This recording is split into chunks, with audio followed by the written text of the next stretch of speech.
मंगलाचरण में पहले भगवान किसको ध्याएं, किम ध्येयम, किनका ध्यान करें? तो जन्मांधस्य यतो अन्वयादितरतः और सत्यम परम धीमहि।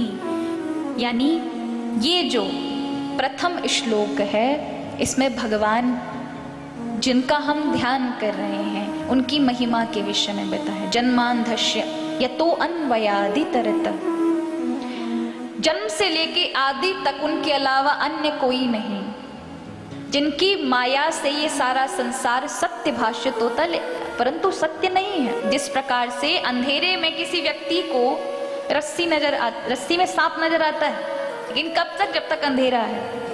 उजाला प्रकाश होते ही फिर वो जो सर्प की भ्रांति ब्रह्म हो रहा था वो रस्सी दिखाई पड़ती। उसी प्रकार जब वो प्रभु का स्वराट प्रकाशित स्वरूप का चित्त में, हृदय में जब बोध होता है, आत्मा में बोध होता है, तब हृदय की आंखें, ज्ञान वैराग्य की आंखें खुल जाती हैं। फिर स्वप्नवत ये संसार झूठा लगने लगता है, फिर हरी सांचे लगने लगते हैं महाराज।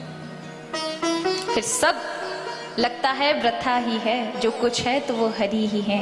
अब वो सब कुछ ऐसा नहीं कि सब कुछ छोड़ के बाबा जी बन जाएगा, सब कुछ उपभोग करेगा, लेकिन वो इस सत्यता को जानता है कि उसका वास्तविकता में हरि ही सब कुछ है। बाकी तो महाराज ये सब ठाकुर जी ने कर्तव्य परायण बना करके कर्तव्य दिए हैं मुझे, उनका पालन मुझे करना होगा। जैसे कोई मेहमान आए तो भले ही आपके घर में आके आपके सोफे को भी उपयोग करेगा, आपके बेड को भी उपयोग करेगा, आपके भोजन की बनाई हुई थालियों में आप भोजन बना के लाएंगे, सब खाएगा, लेकिन वो जानता है किसी में मन नहीं टिकाना, क्योंकि घर हमारा नहीं, यहाँ की चीजें हमारी नहीं है, बस घर के मालिक से अपना प्रेम है, इसलिए मालिक की बदौलत ही अपन यहाँ पर बैठे। उसी तरह से वो जानता है कि जगत के पिता से अपना रिश्ता, बाकी के तो ये सब झूठे नाते हैं, ये सब अपनी चीज नहीं है, तो उपभोग करता है। ऐसा नहीं कि उपभोग से वैराग्य कर लेगा तो संसार में उसका क्रम और जीवन नहीं चलेगा। वो उनसे प्रेम करता है, अच्छे से स्वादिष्ट भोजन भी करेगा, सोफे पे सोएगा, बेड पर सोएगा, हर चीज उपयोग करेगा, लेकिन मन किसी में नहीं लगाएगा। और यही जीवन का सार है, मन किसी में, मन मनमोहन को दो, सब काम करो, जो उपलब्धि करनी है उसी को कर्मयोग कहते हैं। कि अगर कुछ प्राप्त भी हो जाए तो ईश्वर की सेवा होनी चाहिए उससे। मुझे विद्या प्राप्त है, अगर मुझे कथा कहती है और यही मेरे जीवन का एक सार है, मेरे जीवन का लक्ष्य है, तो मेरी वाणी से प्रभु की कथा, प्रभु की सेवा होनी चाहिए, यही मेरा कर्म योग है। तो आपको भगवान ने जो जो उपलब्धि दी है आप उनसे प्रभु की सेवा करें। अगर आप डॉक्टर हैं तो आप खूब अपने हॉस्पिटल में बैठकर लोगों की सेवा करें, उनसे बड़ा अच्छे से पेश आएं, अच्छे से उनके साथ व्यवहार रखें। आप एक टीचर हैं तो बच्चों को अच्छे से अच्छी शिक्षा देने का प्रयास करें।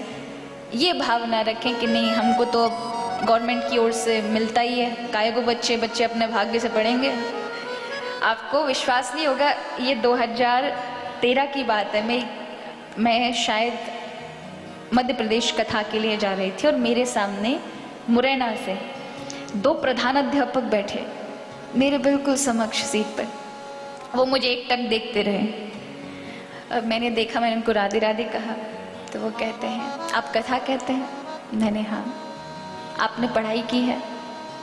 मैंने हाँ।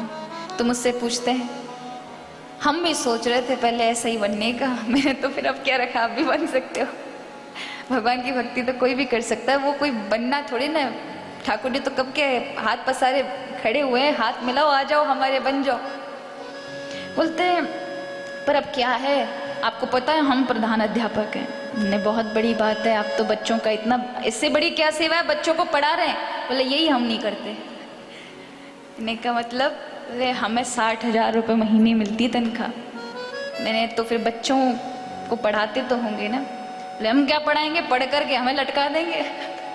कुछ बन गए, कोई मजिस्ट्रेट बन गया, कोई थानेदार बन गया तो हमें उल्टा लटका देगा, या कहता ही हम ना पढ़ामे वह, हम तो बस अपने बथुआ, कोई गाय भैंसों के लिए चारा वारा कटवाना हो तो उनको भेज देते हैं खेतों में और उनसे कहते हैं देखो लाला पास कर देंगे, पहले काम हमारा करना पड़ेगा। मैंने कहा आप जैसे टीचर 2-4 और हो गए तो बच्चों के भविष्य का सत्यानाश तो आप ही कर देंगे, काहे की तनख्वाह पा रहे।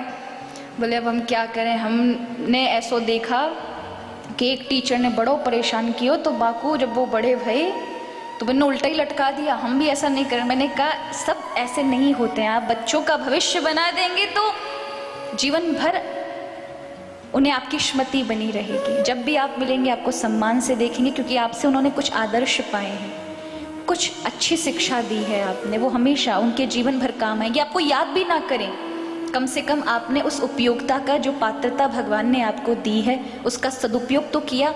उन प्रभु की नज़र में तो आप अग्रणीय स्थान पर रहेंगे कि जो आपको चीज उपलब्ध कराई थी आपने उसका सही सदुपयोग किया था। दुनिया की नज़र में एक बार को आप छिप जाएंगे, लेकिन उसको तो सब हिसाब देना पड़ेगा हर चीज का।